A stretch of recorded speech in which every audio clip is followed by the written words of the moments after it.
Welcome, everyone, to Indications and Warnings with Chuck Pfarrer, co-produced by Alan Brewer. Chuck and I are recording today's Indications and Warnings on April 22nd, 2025. It is day 1,154 of Russia's full-scale genocidal invasion. Chuck and I have been AWOL. We both admit it, but we're back. We have been in different places around the world. Glad to know, which is no excuse for not connecting, but the schedules have been pretty strenuous, and Alan and I are very, very, very happy to get back together here. So we're having at it. Thank you for waiting, folks. And we're going to start off with an easy note, a weather report from Ukraine. Pay attention because it's in the high 70s in Kyiv and Kharkiv and Sumy with light winds, bright sunshine. These are spectacular springtime days in Ukraine. In Odessa, on the sea, highs in the upper 60s. There's no substantial rain in the forecast over the next 7 to 10 days. Well, why begin with a weather report? Because offensives depend on weather, especially in the spring and fall when heavy rains can interrupt logistics and mobility. And Russia is pledging to launch a spring offensive campaign, but the question is where? Right. And there are several attack vectors that suggest themselves. One, of course, would be a direct Russian attack on Sumy. There would be another place to suggest itself, which would be in the vicinity of Pokrovsk. And that assessment as a likely attack vector comes more from Russian psychology than anything else. They have wanted Pokrovsk for quite a long time. They have expended tens of thousands of casualties in that direction, possibly 100,000 casualties. They've not achieved that objective. Zaporizhzhia suggests itself, and a dark horse candidate is Kherson. And Alan and I were talking backstage, and the Russians have pledged a spring offensive, haven't they, Alan? Yes, they have. And I was actually surprised to see an increase in assaults around Pokrovsk. I happen to think in looking at the map, and we are going to look at the Pokrovsk map later on in the show. I don't think they are offensive in nature. They are not aimed at the city of Pokrovsk, where Ukraine has been very successful in pushing Russia back. Rather, they are all along the western edge of battle. It looks pretty defensive to me. Yeah, we're going to get in. Alan has come up with 7 factors that are going to relate to a possible Russian offensive. But of course, Ukraine's reaction to this impending possibility of offensive action, it's going to depend on what military resources are available to the Ukrainians, and by that I mean beans, bullets, and band-aids. Right? Where are they going to get them? How are they going to get them to the point of attack? And all of those things are doable. And people who've been listening to us for a long time know that you want to anticipate your opponent's operations, and intelligence is the key to that. Washington has demonstrated that it is not above materially harming Ukraine by switching off intelligence whenever it feels like it.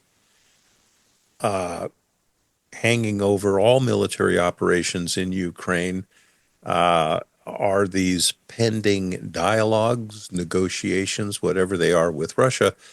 But I am happy to take a victory lap for Alan and I, who precisely predicted that the United States would be made a mug of by Putin, that he would not do anything he said he would do, that he would escalate his military actions during the during these negotiations, and that eventually Washington would become utterly frustrated and, at the very least, abandon the talks and turn over the table.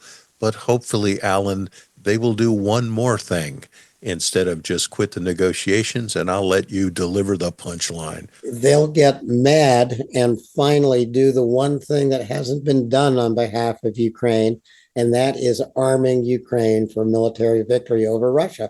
It's the only thing that has never been tried. And Alan has been saying that, folks, for at least the last 8 months, and I think his quip goes all the way back to bullet points, which we did 3 years ago. So Alan has been right on this. Alan, you missed a career in the military. You would have been a fine officer and a great commander. Well, thanks, Chuck. Maybe I still have time. Don't do it, Alan. Don't do it. I'll talk you out of it. Don't do that now. You know, I don't think Ukraine, I don't think anyone is shaking in their boots in anticipation of a Russian spring offensive. For one thing, Ukraine in this case has really had time on its side. We know that around Pokrovsk, digging in and improving fortifications really helped Ukraine to its successful defense of Pokrovsk. Well, they've had that opportunity all across the zero line. So Russia is going to face Ukrainian fortifications, expanded minefields, which if the weather doesn't slow Russia down, Ukraine's engineers will slow Russia down. Right, and particularly in the Pokrovsk area of operations, this is where Ukraine learned I won't call it a bitter lesson, but a serious lesson after the fall of Avdiivka. I'm not willing to blame even the regional command here. There are ideas, there are military necessities, and they always come up against logistical realities, right? In hindsight, there's no question that the terrain west of Avdiivka should have been fortified in depth. Military positions that didn't necessarily have to be manned, but had to be created. And those opportunities weren't taken, and I do not think it was because people were asleep at the switch. I think it was a question of the availability of military engineers. And again, it's a military operational specialty. I've been in a couple of wars, but you don't want me, a naval officer, designing your defense in depth. You need military engineers. They need heavy equipment. These are troops that they are combat capable troops, so you have to pull them away from somewhere else. They build and they fight. So a missed opportunity. I don't think that the Russians will find that the positions to the west of their lines now, they're not going to find. Those are going to be a walkover.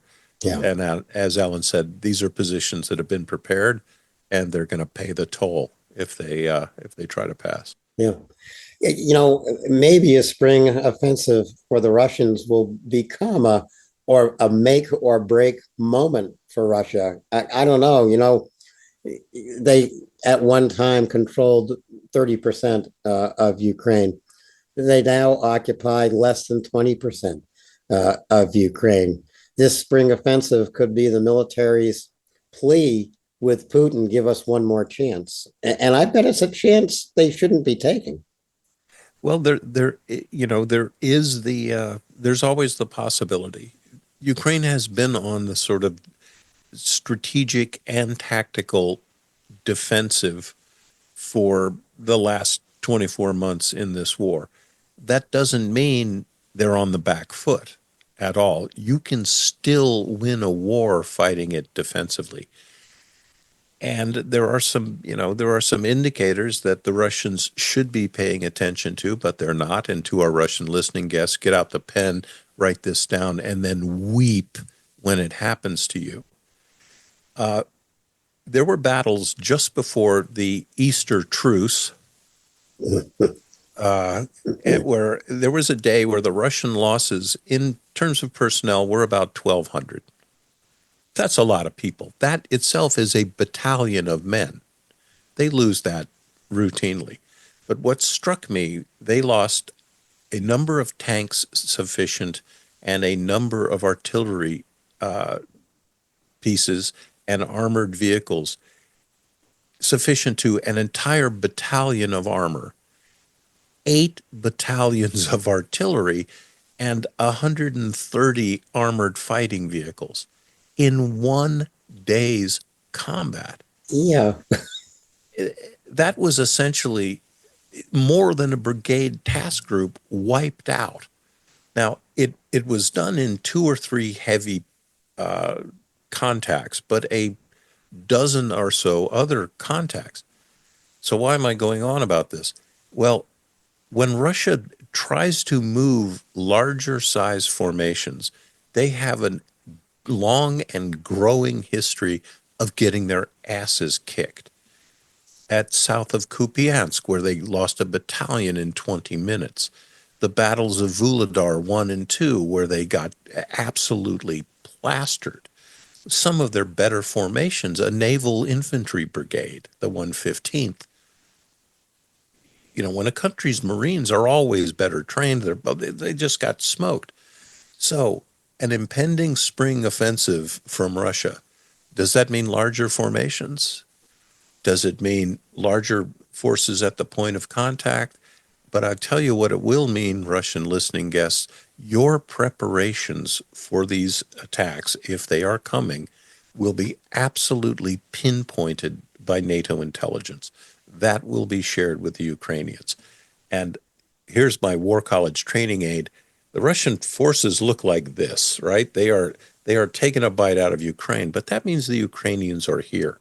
Now, this looks like you're going to get eaten, but in military terms, this means I can hit you anywhere. You have to go all the way around here to hit me. So you don't always need material or even manpower superiority to defeat your adversary. You need to be superior at the point of attack, right? Rogers Rangers, another great New Englander, you get there firstest with the mostest. That was the Green Mountain Boys, right? The Green Mountain Boys, absolutely. From Vermont to our international listeners, and which Right. is a beautiful, beautiful, beautiful state. It sure is. Speaking of intelligence in the air, a couple of things caught my attention. Today, Japan pledged to share satellite imagery with Ukraine. That's important if the United States were ever again to withhold that imagery from Ukraine. Japan would be there to plug that gap. And yesterday and today, a plane, whether it was an AWACS or some other surveillance plane that the Ukrainians have available, was in the air east of Lviv. Lviv is in the extreme west of Ukraine. But these surveillance planes, like an AWACS, they can look 450, 500 kilometers in any direction. So this is a Ukrainian aircraft that's up in the air, I believe, Chuck.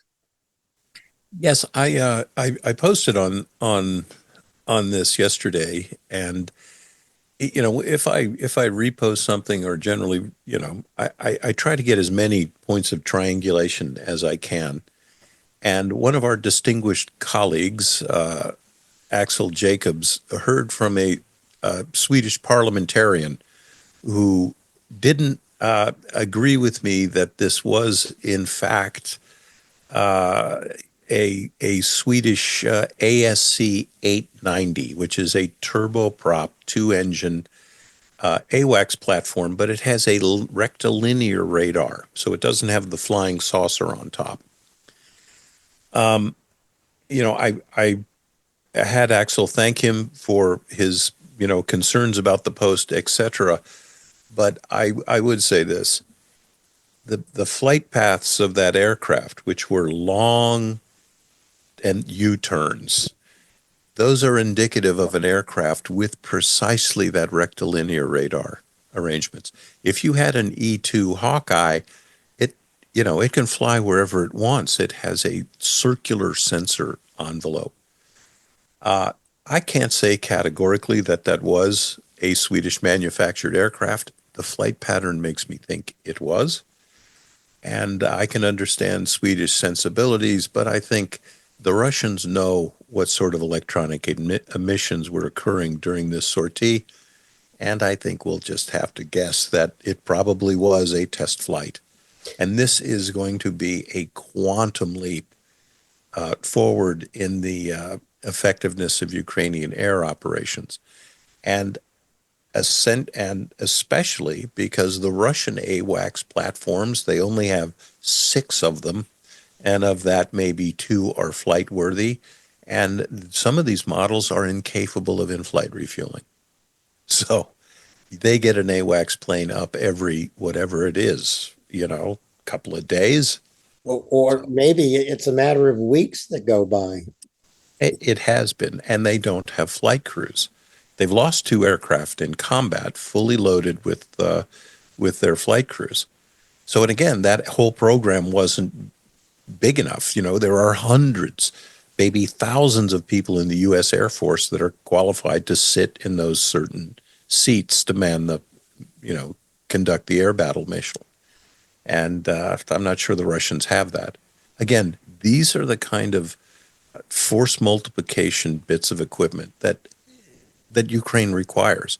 And I'll just conclude this by always saying this. If the U.S. Army were fighting in Ukraine under its material constraints that it has right now, they'd be getting their butts kicked, right? No air superiority, no electronic warfare, no battle management, no artillery, everything that we speak of. Well, that in a way it leads me to these 7 categories that I was trying to consider. Um, who has the superiority in these 7 categories? And you can't talk about superiority along all almost 1,000 kilometers of the zero line. There can be localized superiority, just as Ukraine has achieved around Pokrovsk with drones in particular. But the 7 categories that I was thinking about, Chuck, and there may be some that you want to add, or there may be one that you say, yeah, it's not that important. But I'm thinking about drones. And yes, when you think about drones, you have to think about the flip side of the coin as well, electronic warfare. So that's category 1, drones, electronic warfare, air power, armor, artillery, infantry, intel, reconnaissance, intel, and logistics.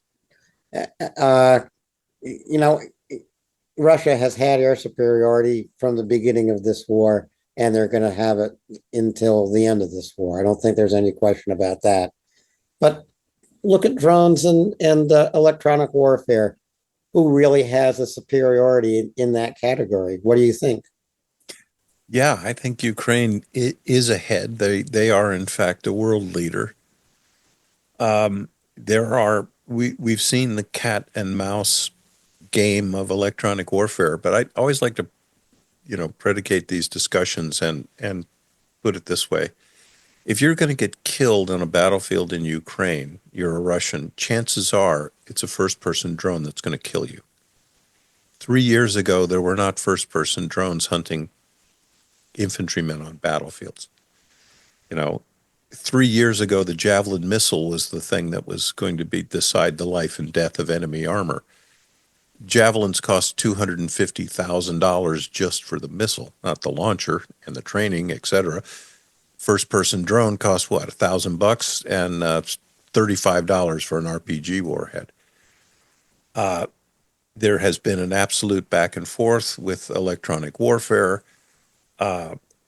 It's a battle that we see every day. We don't really get an impression from media that is surveyable, but I have it on extraordinarily good authority. I actually know what I'm talking about. And some of this stuff that Ukrainian electronic warfare is superior. Its ability to penetrate Russian electronic warfare precautions, broadcasts, etc., is superior, and Ukraine is on the verge, and in fact it's not something that's going to click on and off like a light bulb. It's getting this way, that its own mechanisms of control of their drones and multiple drones in multiple engagements is undergoing a quantum change that the Russians will not be able to catch up to. And one of the things we will see eventually, we haven't seen one in this war yet. We have seen multi-vector drone attacks. In fact, every drone attack is multi-vectored. Even those that occur over thousands of kilometers, and targets have been hit up to 2,000 kilometers inside Russia. But we are going to see swarming drone attacks, meaning you are going to release a cloud of drones whose algorithms will allow them to prosecute targets on the battlefield without a human operator. That's coming. It'll happen this year. Within the next, between now and next spring, we'll see that. It is frightening. I'm sure we will see it. I don't know if viewers and listeners saw this news item. In the skies above Shanghai, China, 1,500 drones assembled to create a readable QR code in the sky over Shanghai. I don't know what they were selling, but something on Alibaba, right? But that exercise alone tells you, in a very frightening way, what could be coming on battlefields of the future, starting in Ukraine.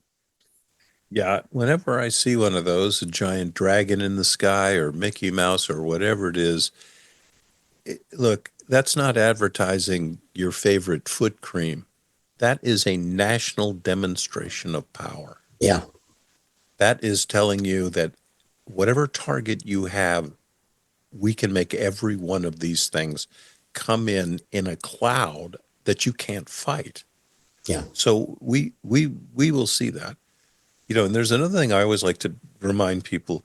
There are two armies in the world that are the most experienced in 21st century warfare, and none of them are in NATO, and none of them are the United States. And that is Ukraine and Russia. Everything has changed now. This is a bigger change than cavalry attacks in World War I going up against the machine gun. It is way beyond that.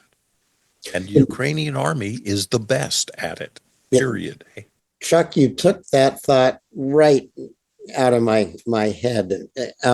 There are only two armies in the world who have experience in 21st century warfare, and that means experience with drones. Now, Russia is training North Korean and Chinese troops in using drones and in using tactics on a drone-saturated battlefield.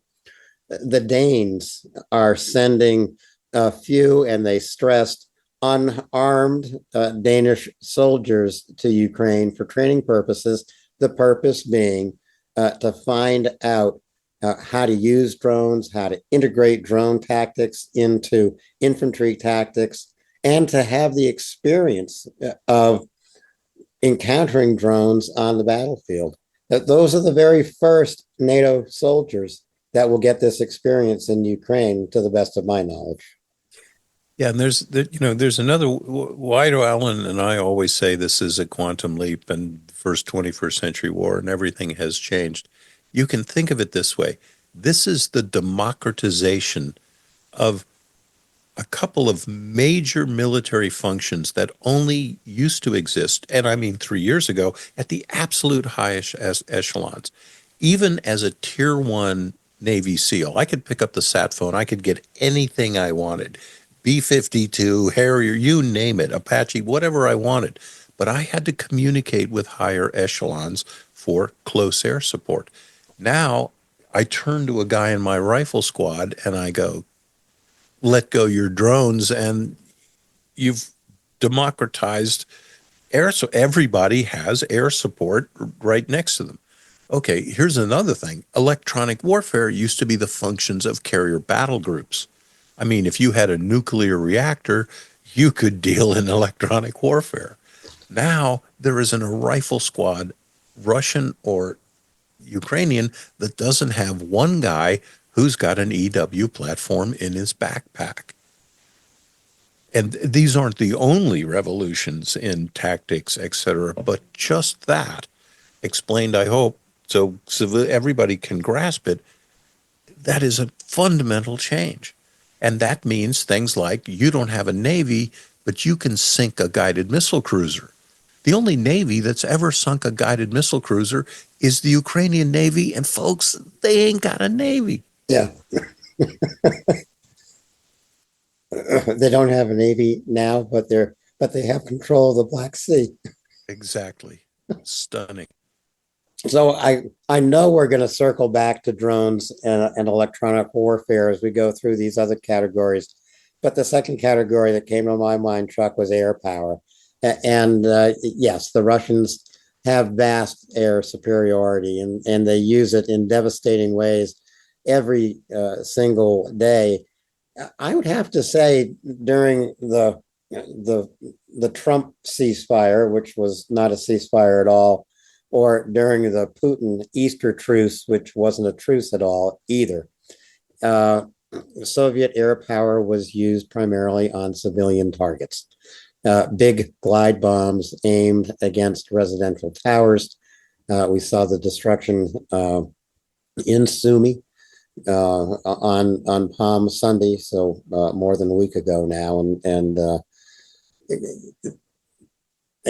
again, and glide bombs released today in Kharkiv and Kherson, also in Kyiv.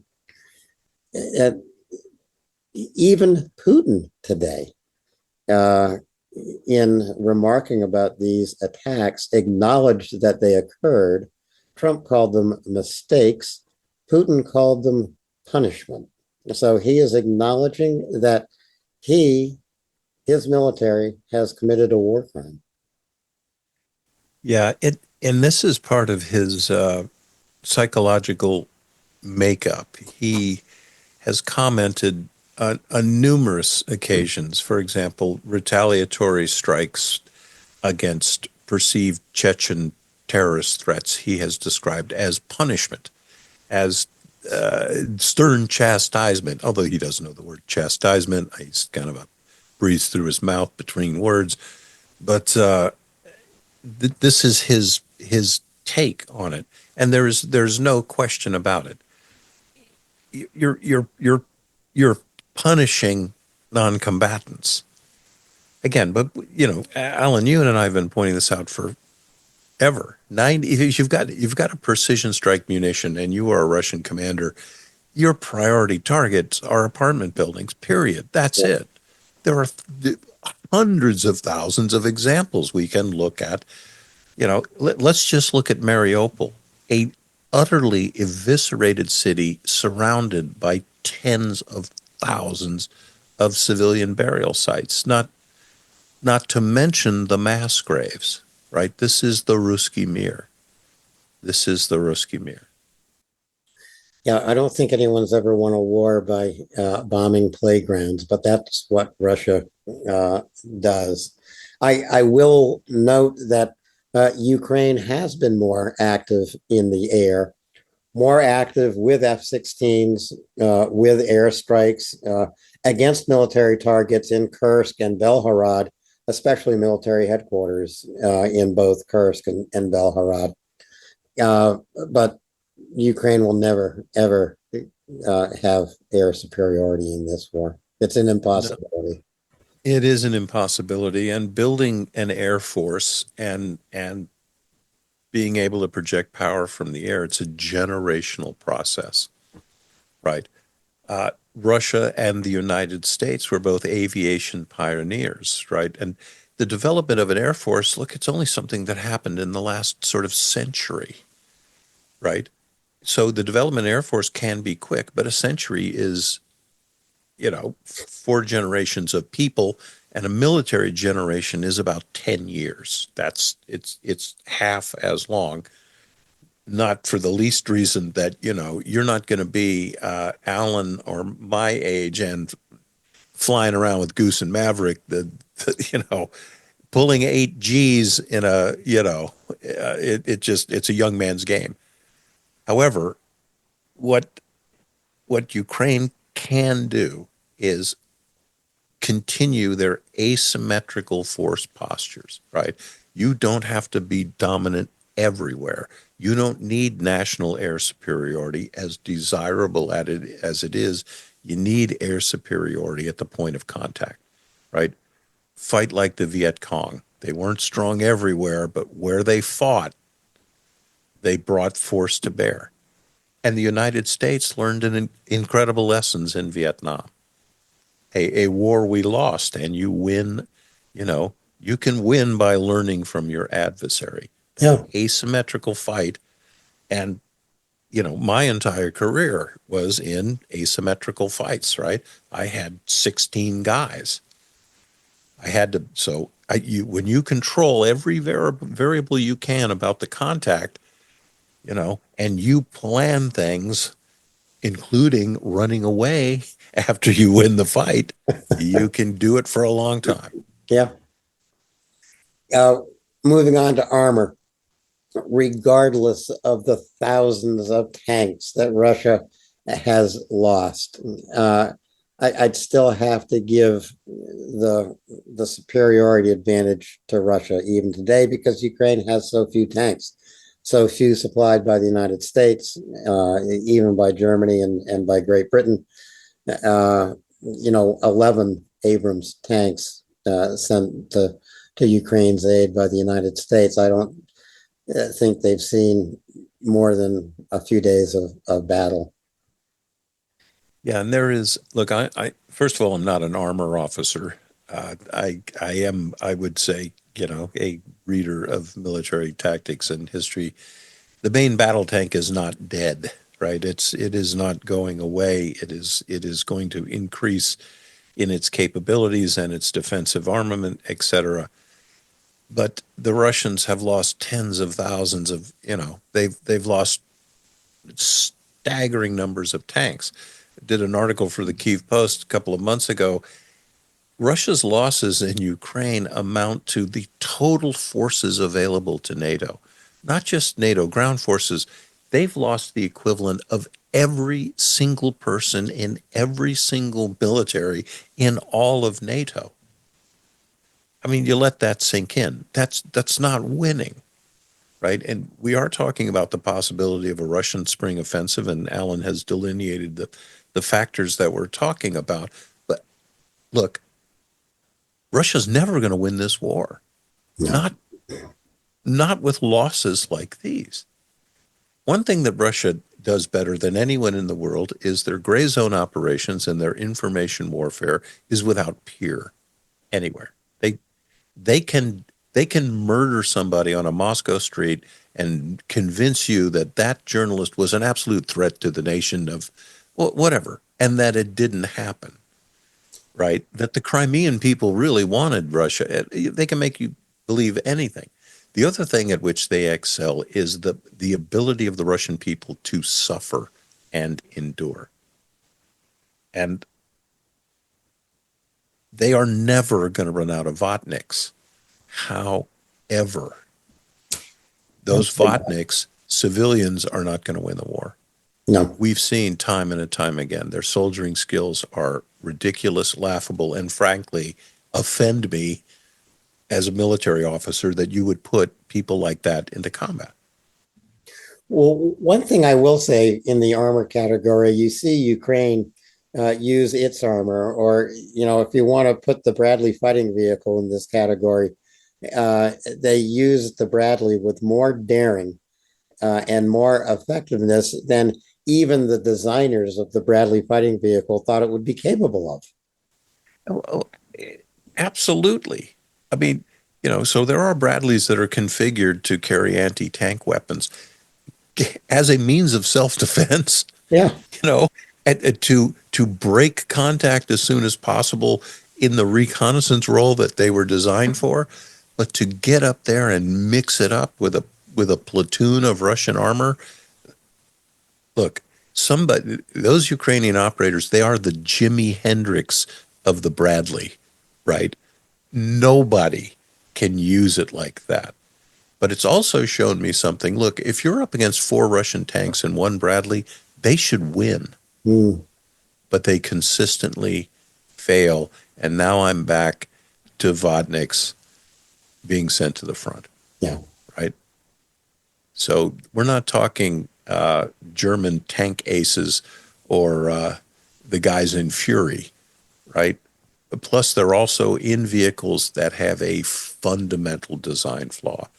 And that is you start out on a tank mission and you end up in the Air Force. And that's because you're sitting on your ammunition, right? Exactly. You're sitting on your ammunition. All of that to save materials and to put one less person in the tank, which Yeah. was a blunder. Well, when you look at statistics every day that Ragnar Gudmundsson publishes, you will see fewer and fewer tank losses and fewer armored fighting vehicle losses on the Russian side in favor of more unarmored vehicles being destroyed by the Ukrainians. It's simply because the Russians don't have the supply of tanks and armored fighting vehicles that they had 12 months ago, for example. The Ukrainians have succeeded that well in destroying them. Artillery. Russia has always had a tremendous advantage in artillery. At the beginning of the war, able to outfire Ukraine 20-1 or more. And they have maintained that ability to outfire Ukraine throughout the war. But that gap is being closed almost every single day, again, thanks to Ukrainian precision counter battery fire, but thanks to Ukrainian drone warfare. The Russians are losing thousands of artillery pieces. They really are. And there has always been a Russian consideration. Well, artillery is the king or queen of battle, and since the Napoleonic Wars. And the Russians have always put great stock, and rightly so, in the tactical benefits of artillery dominance. There's something that most of our viewers will have seen in this war, and it's a drone photo, and there'll be an agricultural field with maybe 100 holes punched into it. You look at that, and so that is essentially the artillery equivalent of spray and pray. And the Russians put a lot of store in rocket artillery, the former Katyusha or rockets, now the Huracan system, etc., where they squirt out 20 or 30 rockets, and they are an area weapon, right? They turn a farm field of 10 acres into Swiss cheese. So that would go into volume of fire, right? How many shells do you put into the air headed at your enemy? The Russians will always dominate that, probably for the rest of this war. But what Ukraine excels in is, just as Alan was saying, counter battery fire. The Ukrainians and the Russians both, you have counter battery radar. So a shell comes in, and within milliseconds, the radar knows what kind of shell it is, how far it's going to fly, where it was fired from, and where it's going to land. And you have other artillery pieces on standby. Now your communications come in. You click the firing solution to that gun that's on standby, and it puts a shell in the air that's going to hit the bad guy artillery tube. The Russians have this capability, but they have fewer counter battery radars, and they lose them, about 2 or 3 of them a month. And they are essentially irreplaceable for the Russians. So again, so you've got the Russians shooting a machine gun at the Ukrainians.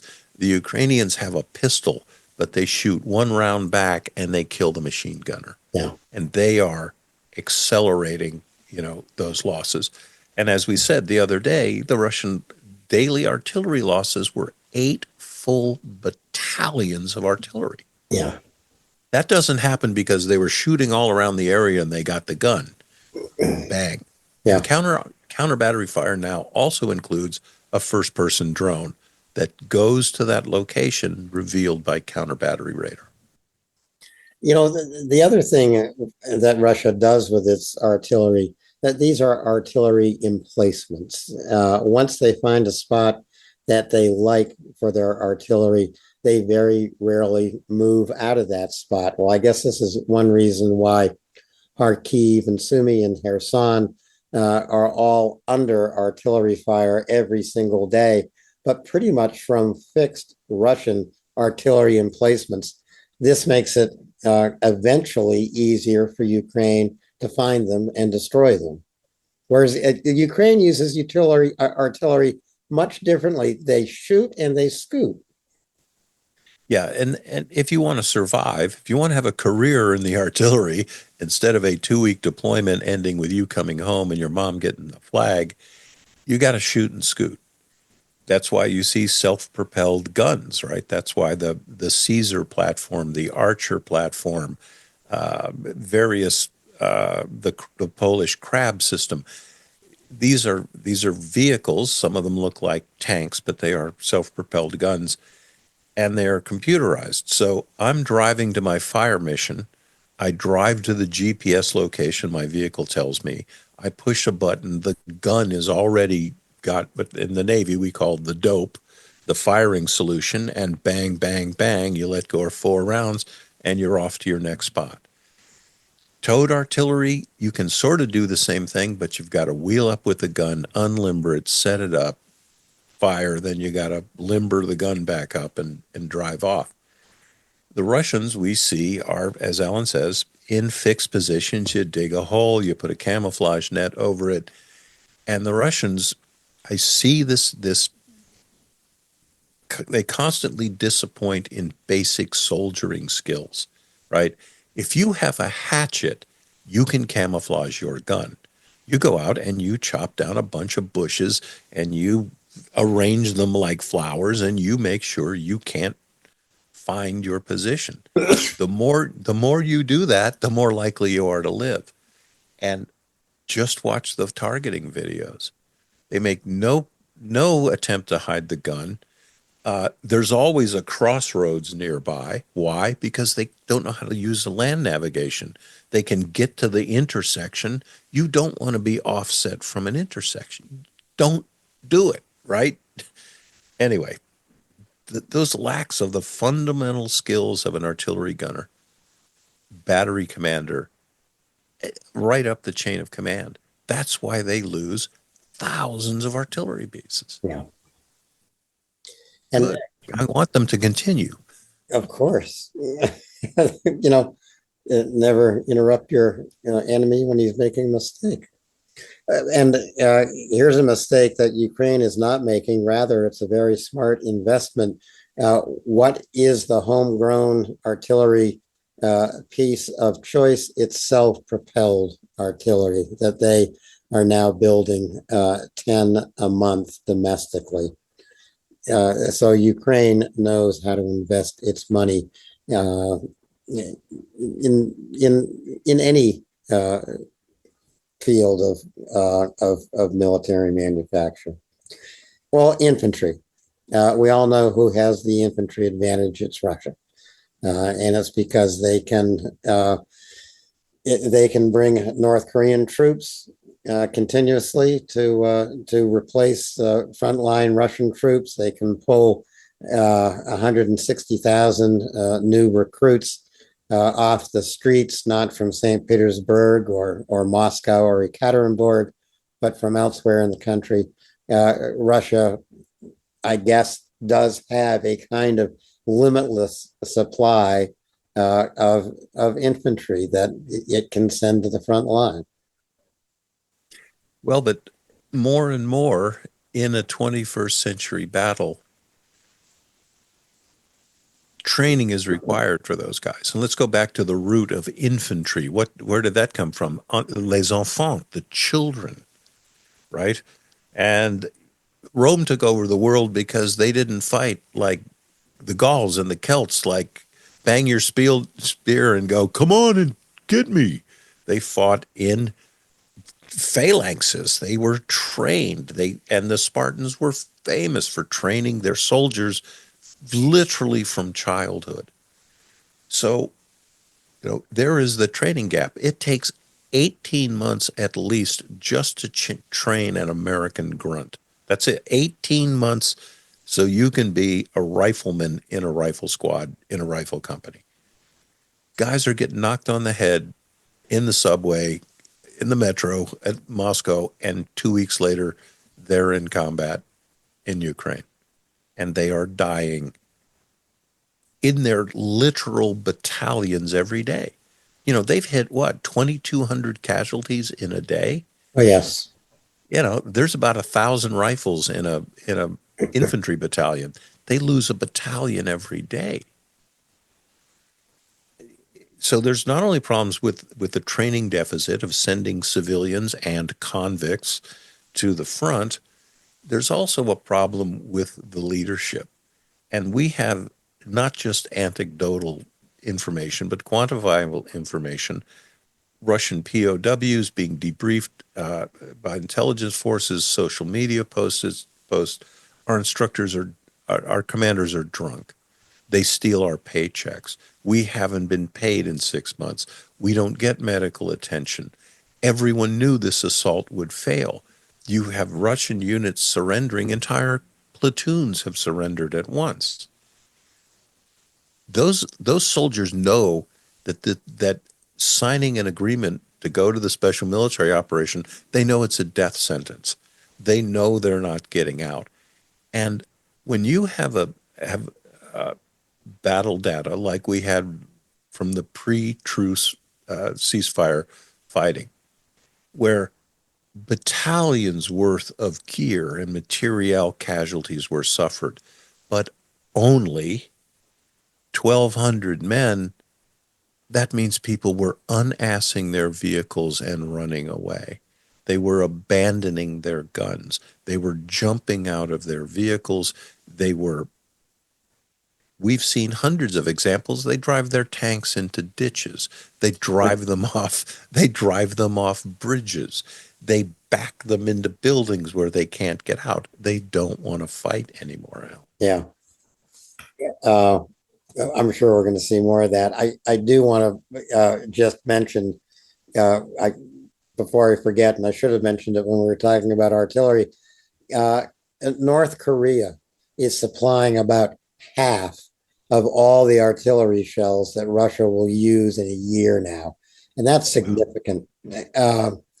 So in addition to supplying North Korean artillery and North Korean soldiers, that's 6 million artillery shells being sent to Russia's assistance in this war, which, again, the world hasn't responded to in any appropriate way. Russia has internationalized this war. If you don't think this is a world war already, just look at who's fighting on Russia's behalf. Right. There's another takeaway from this, and that is Russia is unable to meet its entire artillery commitments in Ukraine. They have to go to North Korea. About somewhere between 20 and 30% of the ballistic missiles are also North Korean. And by the way, folks, they malfunction at astounding rates. I mean, when I was in counterproliferation, my big joke used to be the good news about North Korean ICBMs is they're made in North Korea. So, and you're right. And we can touch on information warfare as well. Russia is blabbing to the world that it's fighting all of NATO, et cetera, when in fact we're fighting the axis of evil, and they are literally combatants in this. Yeah. Unremarked, there are Iranian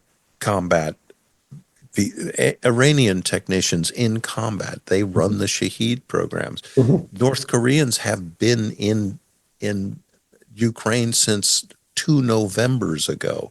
This is an internationalized conflict, and as much as I don't like the term axis of evil, it is precisely those are the players in Ukraine right now, Yeah. fighting with the Russians. They are, and we are going to talk a little bit about the evil that Russia is aiming against Ukrainian civilians, which had drones and with cluster munitions. We cannot forget to talk uh, about that terror tactic that Russia is using in Kharkiv and Kherson and Sumy and other Ukrainian cities.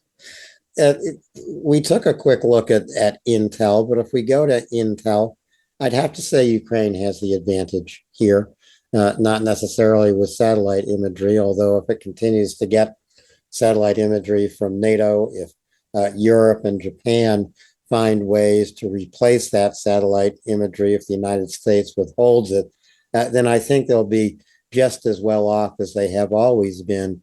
But their real advantage, it seems to me, is local intelligence on the ground, eyes and ears. And this can be anywhere along the zero line. It can also be well behind Russian lines in Ukraine, and it can be on the ground in Russia itself.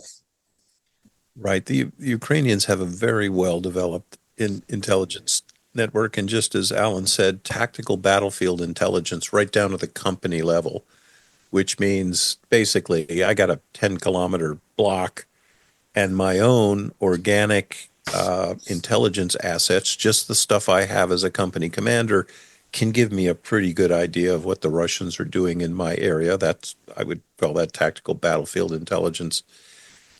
We see by the selection of targets that Ukraine uses its preciously few precision strike munitions, they hit targets of great consequence, right? If the Russians have a glide bomb that, an apartment building in Kramatorsk is a perfect target. If the Ukrainians have a guided bomb, a French hammer, for example, they're going to hit a headquarters building with it. We see that again and again. There is no equivalency in their targeting. The North Korean listening guests will remember their welcome to the Kursk battlefield, where two of their generals were wounded and much of their military staff were killed in a direct hit on their headquarters in Kursk Oblast. Those targets, look, that's an intelligence triumph to identify a lucrative target like that. And again, so Ukraine has got a precision strike munition. Look, they're not hitting an apartment building with it, right? They're they're picking off command nodes. So there is a dependence, though, that Ukraine has, especially when it comes to orbital platforms, right? Those are in high demand. The U.S. is the absolute king of space-based reconnaissance. Hopefully, we'll never see another disgraceful event as we saw earlier with the intelligence pause, which only benefited Russia, only killed Ukrainians. And let's get Marco Rubio on the show so he can tell us how that advanced the peace process. Marco, Yeah. tell it how it, you know. And I love this comment. We're not going to spend weeks trying to solve this war. No, Marco, I don't even think you're up to the task. And heaven forbid you should take a couple of weeks to work on this. Yeah. So get back to whatever you were doing, okay? And just get out of my office. We'll talk a little bit about that too. Uh, Sorry. Sorry, no, Alan. I'm I have ruining the program. never. I happen to agree with you. I'd love to get Rubio on this show. Uh, I'm pretty sure I'd have to use my mute button on him. Yeah. Uh, lo- Logistics. Logistics is a category that makes such a difference, and rarely is it examined. Actually, you and I are going to sit down with General Mick Ryan in May, specifically to talk about logistics and a whole lot of other things. But Mick Ryan, who was trained as an engineer, as I recall, in the Australian Armed Forces, he is a logistical genius. And I really want his take on what the Russians have been doing uh, along any ground line of communication, almost anywhere. Pokrovsk, Kupiansk, Kreminna, anywhere you look, Chasivyar, they are lining kilometers. I would have. It's the end of the supply line.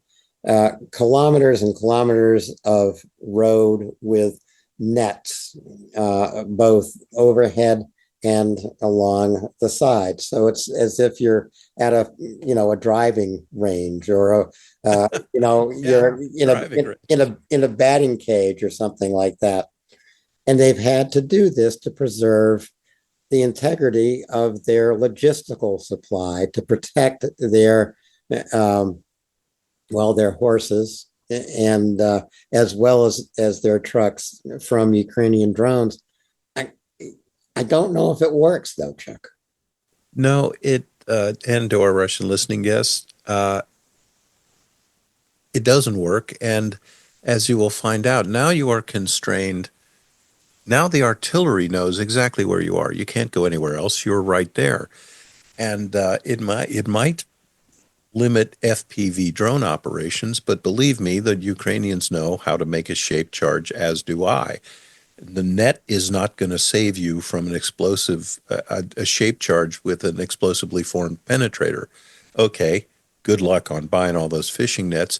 Here's the other thing: it's not going to slow down improved conventional munitions, meaning cluster bombs, dropped from above. And we have all seen that, the artillery shell disperses them in a linear pattern, a circular pattern. You just set the fuse. So here's the road, here comes the artillery round. It's not going to do them any good. That being said, we've seen the we watched, Alan, you and I, back in the bullet points days. We watched Russia eviscerate their logistical core. You're not a truck driver. You're not a logistician. Here's your rifle. Go to Bakhmut, where, 120, 130, maybe 200,000 Russian soldiers died. Now they've got a logistical apparatus that only includes stuff coming in on trains and guys literally showing up with donkeys to unload the train. Mhm. That eventually, look, right now it's working for them as they are doing these attacks. I'll tell you when it's not going to work for them. When Ukraine comes out of the box, like they did in Kursk, like they did in Kherson, the entire logistical apparatus of the Russian forces will utterly and completely collapse. Utterly. They will have guys who, within 24 hours, have exhausted all of their ammunition, all of their artillery shells, all of their radio battery, every little goodie you need on the battlefield. And it's going to accelerate the collapse. Look, it already did in Kharkiv, where the Ukrainians were gaining sometimes 60 kilometers in a day. Napoleon never gained 60 kilometers in a day. Anyway, Oh, he was on horseback. he was on horseback, exactly. The cavalry gained 60 kilometers in a day. Yeah, but this logistical problem did make things worse for Russia in Pokrovsk. And I think this is part of the reason why Ukraine has had success around Pokrovsk. The other thing that struck me, Chuck, when Ukraine had some lodgements on the left bank of the Dnipro, opposite Kherson City, they were supplying those raiding forces that Ukraine had gotten across the river with drones. So I assume at some point in this war, the logistical nightmare that drones have created for Russia could be potentially solved by drones becoming the chief delivery mechanism along the front line. And is that part of the future? You are right on. The drones are becoming increasingly heavy lift. So they're basically at the point now where they could recover a human casualty. So you could attach a litter to the drone and it can fly with it. So that's a good idea of about how much, and those heavy lift drones right now, heavy lift, and we're talking 250 pounds, you know, they are, I won't say few and far between, but there are less of them. But they are manufacturing more of them.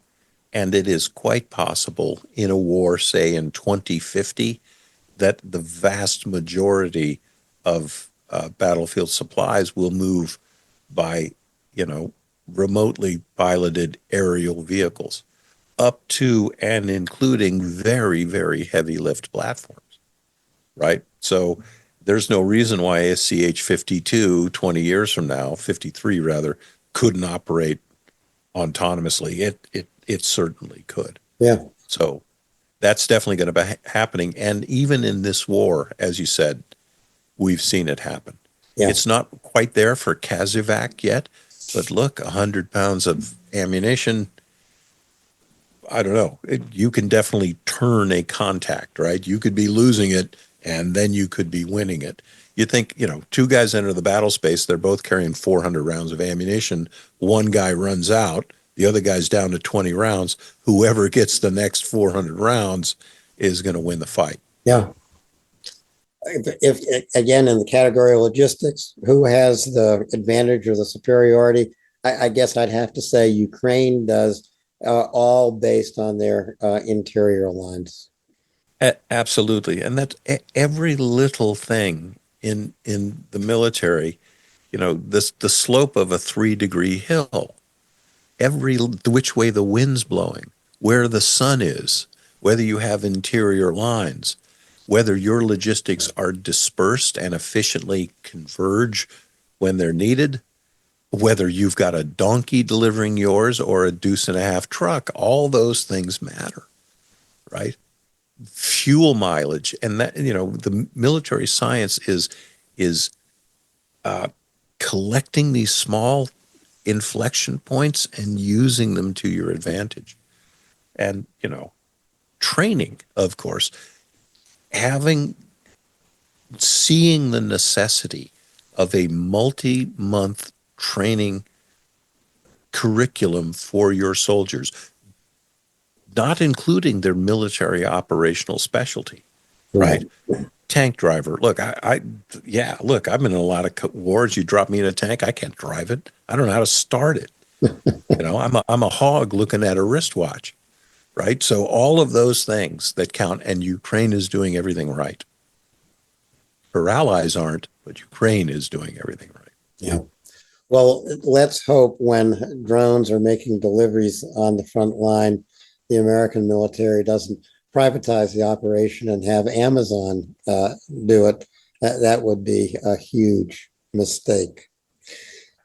Just before going to maps in Pokrovsk and Kreminna, we should take a look at the so-called 30-day ceasefire and Putin's so-called Easter truce. Putin's Easter truce was nothing more than a public relations ploy to try to play Trump to his favor. The moment Putin declared the Easter truce, he broke it. And while casualties actually did decline during the Easter truce, they declined beneath 1,000 a day for Russia. Combat engagements didn't really decline. Russia conducted an ambush of a Ukrainian unit up around Toretsk, as I recall. And what Putin did during the ceasefire and during his Easter truce was increase the intensity of attacks on Ukrainian cities and civilians. And he did it in a particularly terrifying way, loading Shahed drones with shrapnel, with cluster munitions, so that when these drones struck, they would cause as much death and casualties as possible. More casualties, more wounds than deaths, but That is a war crime to fill a drone with shrapnel and aim it at the center of a city. Absolutely right. I mean, cluster munitions were actually designed to inflict damage on vehicles, right? So there are all different kinds of cluster munitions. Most of them, the U.S. kind, they fall towards the ground and they have something to retard their flight. Generally, it's like a ribbon. So it orients the weapon up and down, but the weapon has a shape charge. The most sophisticated ones come in, broadcast a radar signal, get the range above a vehicle, and then fire their shape charge, which projects a bit of molten metal down and hits a tank. They're also dual purpose because where it blows up, they create shrapnel. Okay, it's important to remember that Russia is not using these cluster munitions against Ukrainian armored formations, Ukrainian vehicles, or even Ukrainian troops in the open. They have and continue and have historically used these munitions against civilians. The Kramatorsk massacre at the train station, where they literally waited until the incoming train full of refugees was surrounded by a train of refugees hoping to join it.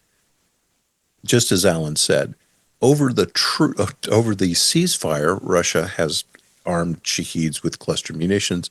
Again, these are designed in a city to hurt civilians.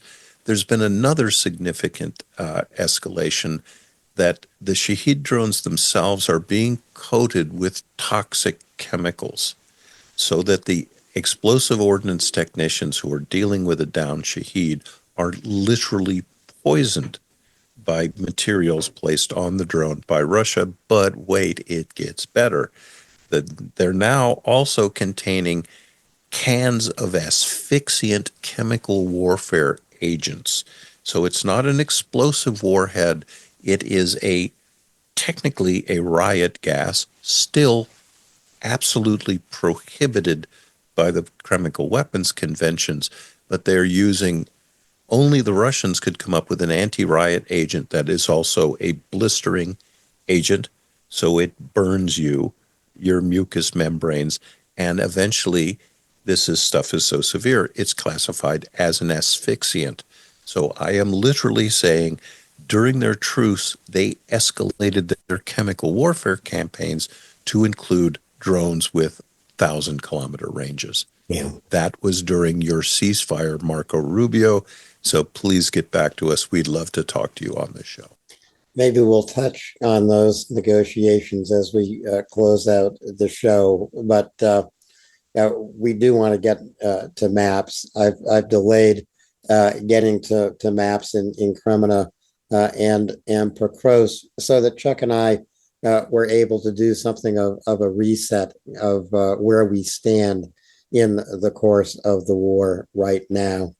Now, by the way, these Russian attacks on civilians in the cities, especially Sumy, Kharkiv, and Kherson, they are practically around the clock now. They are not concentrated at night. There are broad daylight attacks on ambulances, civilian vehicles, on individual civilians simply walking to or from the supermarket. But to move on to the maps, we can go to Kreminna and then to Pokrovsk, I think. Absolutely. And it's in Kreminna from 15 April, if you have that map, folks. And again, the Russian target is Liman on this map. Yeah, and so I am looking at I'm actually looking at an updated map that I have yet published, but it corresponds pretty closely to the 15 April map.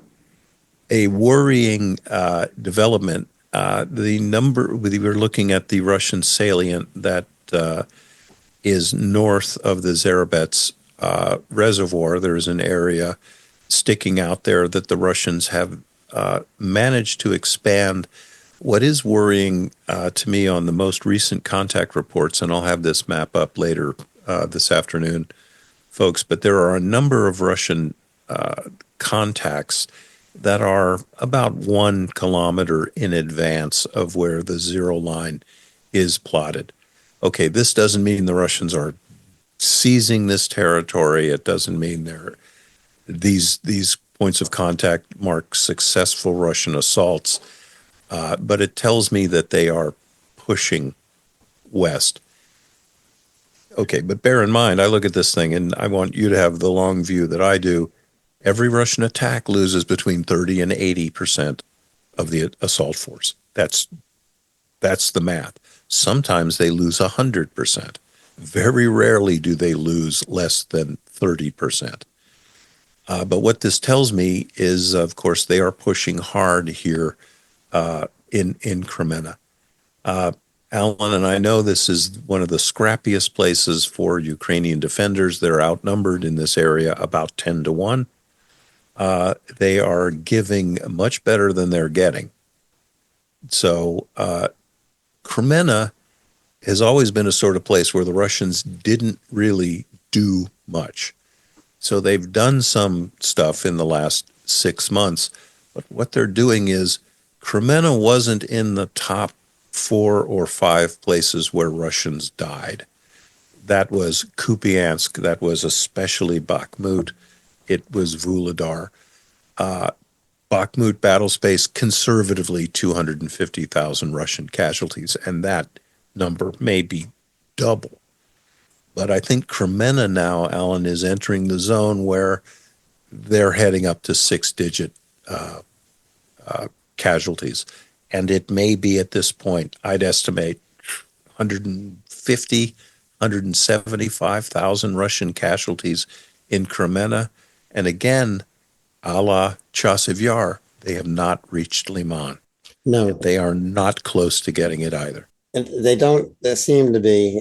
And I think it's also in a battle area like Kreminna, where Ukrainian drone defense is going to come to the fore. Ukrainians are relying more and more on drones as the backbone of their defense of places.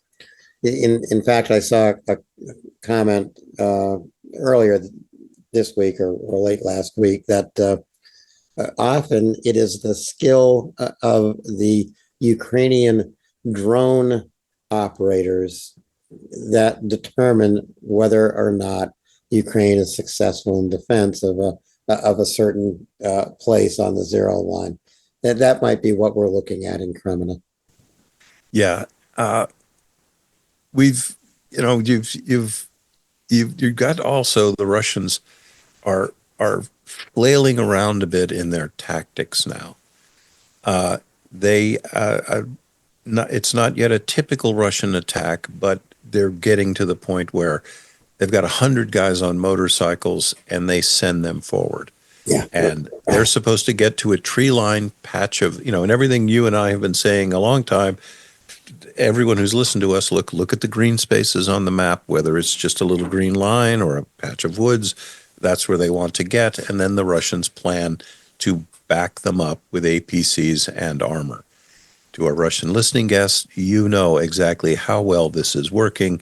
It is a very casualty-intense operation for you. And I would recommend, if you'd like it to succeed, try to get there before 11:30 in the morning. But again, Alan, they can't do that because their planning is bad. Their leadership is bad. The individual soldiers are trained badly. These are desperate tactics. I'm not saying they might not eventually work, but as executed, they're not working. And when we see this afternoon's map, and I'll plot those contact points, and I want everybody to look, you see that contact point, and it's 1.5 kilometers beyond the zero line. Some Russian soldier died trying to transit that open space. Yeah. And chances are 85% he was killed by a first-person drone. Yeah, that's right. Look for that updated Kreminna map overnight, updated from 15 April. But we want to move on to the Pokrovsk map because this is exactly where 150 motorcycles attempted an assault, apparently towards Kotlini or Kuturi. It's alternately named on maps, and this is up on the north west bulge of the map in Pokrovsk. And I guess there's a reason why you put soldiers on motorcycles. I suppose they don't set off anti-tank mines. I suppose they can go through narrow gaps and dragon's teeth deployments and that kind of thing. But, if your 150 motorcyclists don't reach their forward position and then call up the armor, what have they accomplished? And motorcycles are noisy. You can't assemble them out of sight. Yeah, they may have taken or thought they were taking a page out of the Army Ranger handbook. Part of the way the Rangers can seize an airfield is they parachute guys in. Parachute guys do what they can to secure landing for a C-130 that'll land, lower its ramp as it's still moving down the runway, and dozens of Rangers on dirt bikes come out of the back with night vision goggles on. And that's how they get to all positions of an airport and take it down. To our Russian listening guests, you may have noticed I said night vision goggles because this is conducted in total darkness, which makes it work, right? Because otherwise you're a clown on a motorcycle. And your motorcycle cross country will probably go 40 miles an hour because you're not a motocross rider. And I'm sure you know the speed of a first-person drone is about 60. I think we can all do the math. So these tactics the Russians are trying, they are innovative. You always want to surprise your enemy, but they're not necessarily working. Because I look closely at what the motorcycle riders are wearing. They've got an AK. They don't even have vests on. Yeah. They don't have sufficient ammunition to fight when they get there.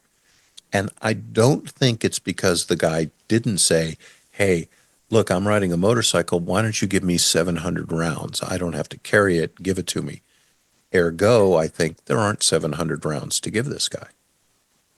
And Alan and I have talked about how much ammunition someone could go through during a heavy day of combat, and it could easily be a couple of thousand rounds. Easily. So they get there, they arrive at the tree line, their backup does not arrive, and they are stuck there and have diminishing ammunition, and eventually will have to fall back, die in place, or surrender. And coincidentally, that's what we always talked about that happens to the Russians in Kreminna. Insufficient force to reach the objective, and what fraction of the attacking force does reach the objective dies in place. Right. They have no way out. Apparently in Pokrovsk, there was miscommunication. The Russians believed that this advanced force on motorcycles had reached the positions that they were targeting, and then advanced with armored vehicles. Ukraine took out 20 of them, I think. Yeah, and the other thing is these battles open at 10:30 in the morning, 11:30. The Ukrainians have been watching the Russian vehicles approach, trailing dust trails for 10 kilometers. You can wake up the artillerists, tell them it's okay, finish your breakfast. We've got a couple of fire missions coming up for you. Again, that with leadership like that, tactics like that, ineptitude like that, the inability to adapt, change what you're doing, train up to the mission, the Russians are never going to win this war. Yeah. I still think the war could go on for 4 or 5 more years, believe me, but they're never going to get to the Dnipro. It isn't going to happen. No. The videos of this particular attack in Pokrovsk have been pretty widely posted, and exactly as Chuck says, especially the dust trails, etc. And what Russia was trying to do was retake positions it had lost west of Pokrovsk on relatively high ground. Uh, Ukraine had forced the Russians out sometime last week, as I recall. So, roughly 5 to 7 days ago. And Ukraine has really been successful in pushing Russia back. I keep saying, and every time I say it, it just gives me another chance to be wrong.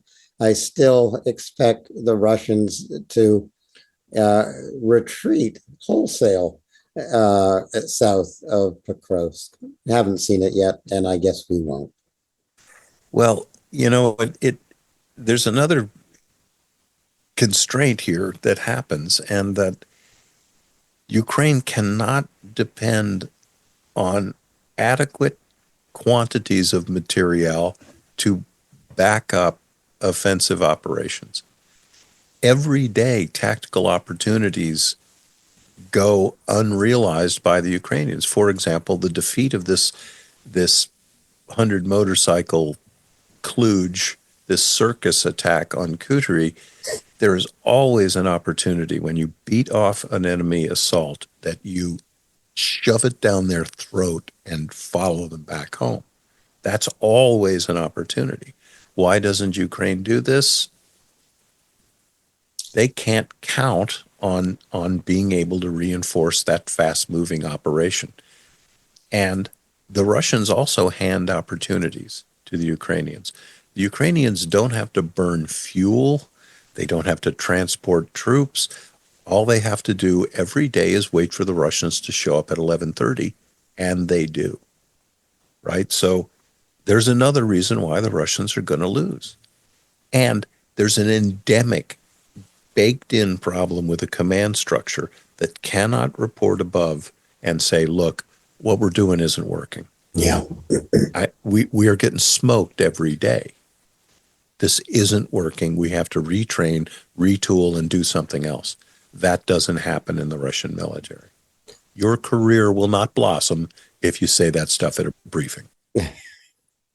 Well, they're certainly not going to be saying it now. Putin desperately wanted to make significant gains before peace negotiations or ceasefire negotiations or some kind of negotiations got underway. He has failed in that all along the zero line. Yes, they did force the Ukrainians out of Kursk Oblast. That was largely aided by the intelligence blackout imposed by Donald Trump. But nowhere else on the zero line has Russia succeeded in gaining a square kilometer here or there. Rather, they are giving up territory.